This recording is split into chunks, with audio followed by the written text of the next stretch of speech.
Comel sungguh motor ni. Fok dia kalau mah USD terbalik. Piridih ada dua.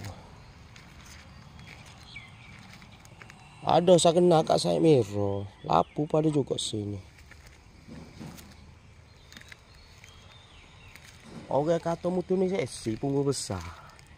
Ya Allah kau. Sak sobat belakang pun ada tabungan emas juga. Punggung besar orang kata. Ya Allah sungguh nampak pun seksi. Gambar. Sik lembut molek.